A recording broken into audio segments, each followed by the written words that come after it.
Hello there, welcome to Die Rolling. I'm the ever-excitable Adam, and today I'm here to play Escape from Stalingrad Z. So enough of my boring face, let's get to the table. Escape from Stalingrad Z, or Z. The God of War speaks. With a sense-numbing roar, a 152mm howitzer rocked back on its carriage, flinging a 40-kilo shell skyward. The HE round soars up through clouds of graphite grey smoke, along with hundreds of its brethren. It reaches apogee above the filthy monochrome blanket of wreckage and snow shrouding the corpse city of Stalingrad. Below, clots of men struggle and claw, fighting one another amidst the shattered ruins of a once powerful symbol of industrial and technological might. The shell descends. Screaming, it picks up speed. The mobs resolve into individuals, members of two of the greatest, most terrible forces of the 20th century. Ragged soldiers of the Red Army and the Wehrmacht fire their weapons and stab their blades point blank, not into each other, but the teeming, howling masses of the undead. And they are losing. Uncaring, the shell and its fellows plough into the midst. A final, paroxysmal eruption flings concrete, steel, and flesh, living and dead, into the air with impartial abandon. The world explodes.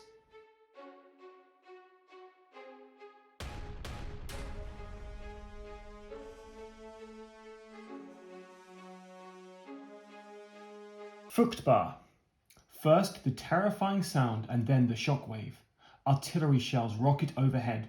Buildings behind you collapse in clouds of dust, reeking of pulverized concrete. Your comrades and equipment have all been lost as you fled the heavy bombardment. The barrage remorselessly creeps closer. With no choice, you push onward as the guttural moans of the encroaching dead echo off the shattered ruins. Gather your wits and steel your nerve, soldier. Move out! So this is the first mission. Setup, we place our character on the square marked A. Now the character we've chosen is Dasha, the Soviet sniper. Let's learn a little bit about her. 269th Infantry Regiment, 13th Guards Rifle Division. Soviet sniper Yefretor Dasha grew up on a kolkhoz near Mariupol. Her former intelligentsia parents encouraged membership in the Young Pioneers and pressed for their daughter to pursue an academic life, steering clear of the politics which had doomed them to rural exile. Extremely competitive, she excelled in athletics and outdoor activities, turning a blind eye and deaf ear to what was going on in her own region and the USSR at large.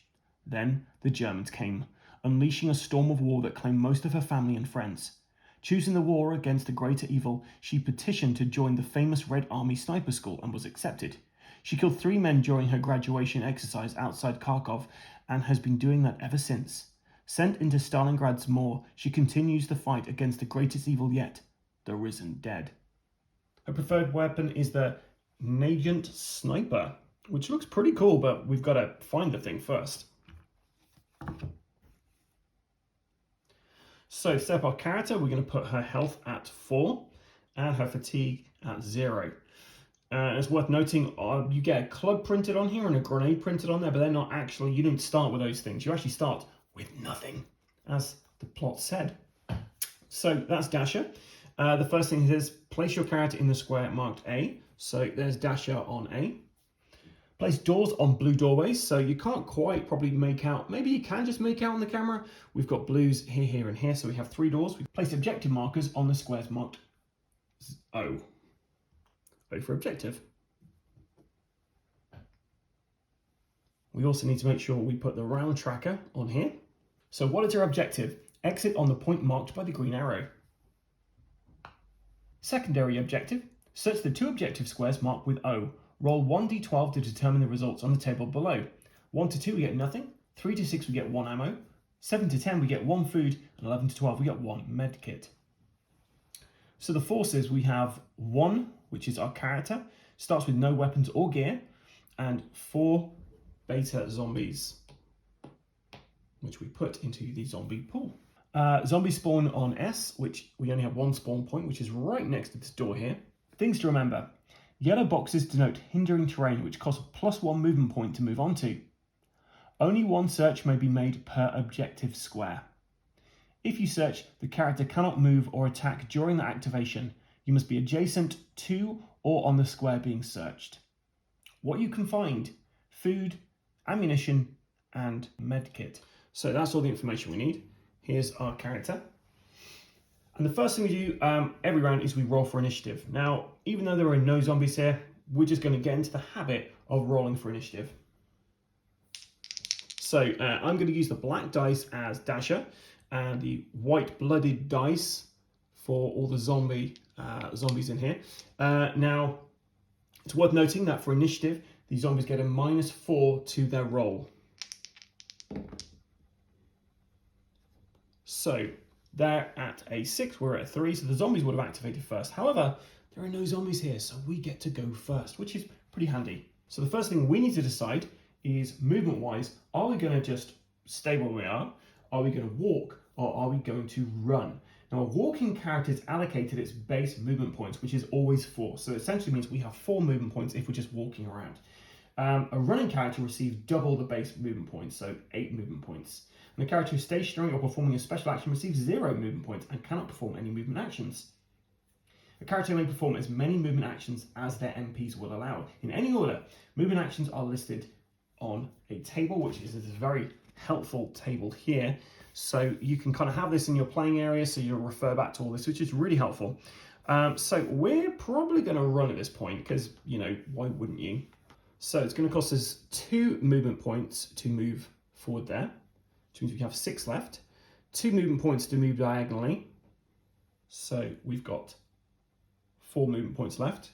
To turn 90 degrees when you're running is 2. So 2 movement points left, and we're going to stay there. We're not going to do anything else this turn. Now, because we ran and we didn't attack, we put this covering of 4 on there. What that basically means is if we were to attack anybody during outside of our turn, it's kind of like an Overwatch ability, we'd have a +4 to, it's like a disadvantage to try and actually hit something because we've been running around. If we just walked, we'd have a +2, and if we'd stayed stationary, it'd be a 0. So that's what that 4 is for. So it's the end segment now, we move this on 1. And we're not going to see any zombies spawn until we get to these areas here. So we roll for initiative again, -4 for the zombies. And yep, so they got a 1, we got a 5. And this time around, we're going to stay stationary. And we're going to do a special action. So we're not going to move anywhere, but we are going to do a special action to search this objective here. So wish me luck, guys. Ammo, food, or a medkit. 4, so that is 1 ammo. So we take an ammo token and add it to her supplies. Unfortunately, we can't use that ammunition at the moment because we don't have a gun.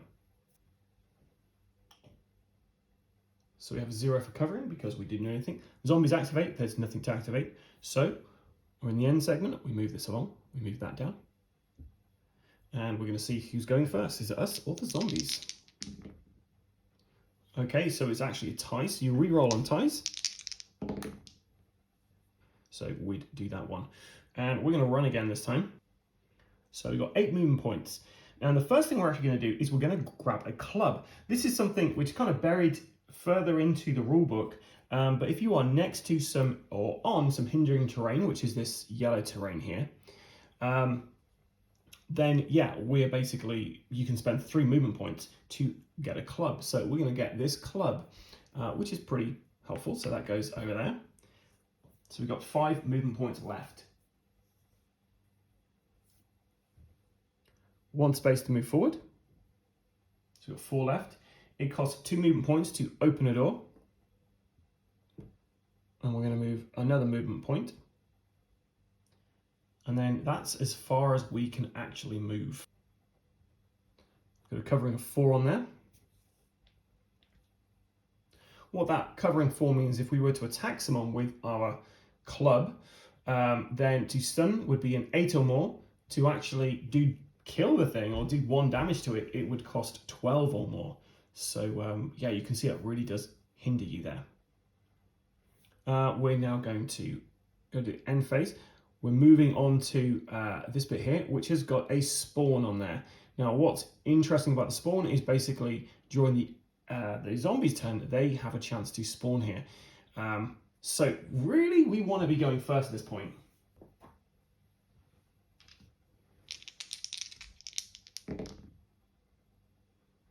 Okay, so we've got a 9, they got a 7, they got -4 to their thing, so we are definitely going first. And yeah, I think we want to run at this point, because there's going to be a zombie here on us in any time. And we should remove this because we've done that objective. So I've got fire over here and I've got a hindering terrain there. If I move diagonally there, I get to choose which one of these two things I would take a penalty from. So she's going to move over here and it's going to cost her 1 additional movement point. If we tried the fire, then we would take some damage, and we don't want to do that. So it's 3 movement points to get there. 5 movement points in total to turn around, so 2 additional movement points.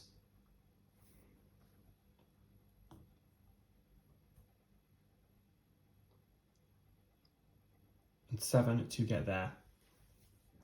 So it was 3, 4, 5 to turn.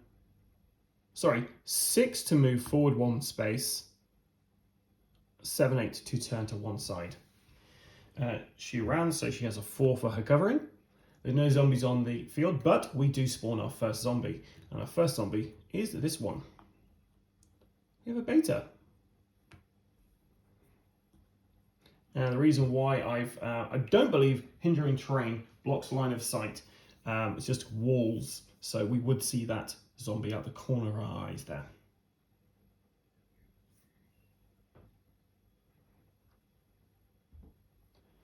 Okay, so let's see who's going to go first. Okay, so it's going to be us. Do I calmly stroll my way up here? No, we're going to run. We're going to run, guys. So Dasha is going to dashing all the way.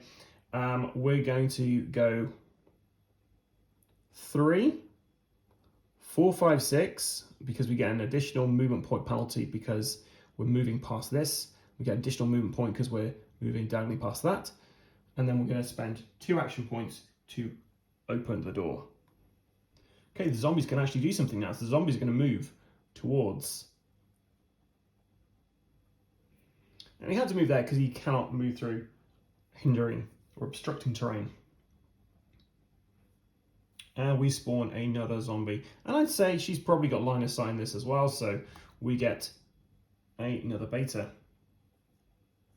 And these guys, it doesn't actually matter which way they're facing, whereas our characters actually have a back, because it does matter which way you're facing with those guys.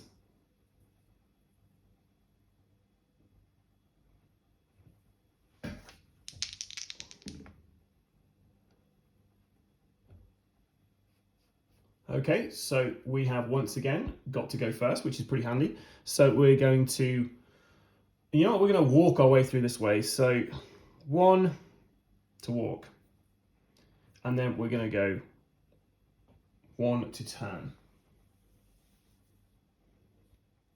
because we don't have to be facing that objective to do a special action. Zombies go. Oh, I'm sorry, I did a walk, so I had a covering of 2 on there. Do you know what? I actually wouldn't be able to see that, so we're going to keep that as a question mark at the moment, but we know that these are all 4 beta zombies, but we haven't actually seen this thing yet, so it's not revealed.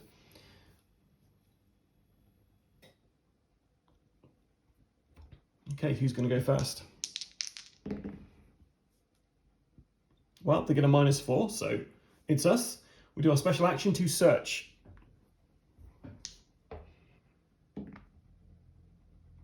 Five. So we find an ammo. If we can get a gun, we're in a good stead. And zombies move now. And we spawn another zombie. And this moves back to here. And I don't think she can see that because there is walls here. So I don't think she's actually got line of sight on that yet. Let's see who goes next. If the zombie's going to catch up with us, guys. Nope. We got this, so we're going to run as fast as we can. 2, 3, 4, 5, 6, 7, 8. Now, my understanding is you actually have to spend another additional action to get off of the board. So Dasha is still there at the moment. And she can see this. So we've got this beta guy.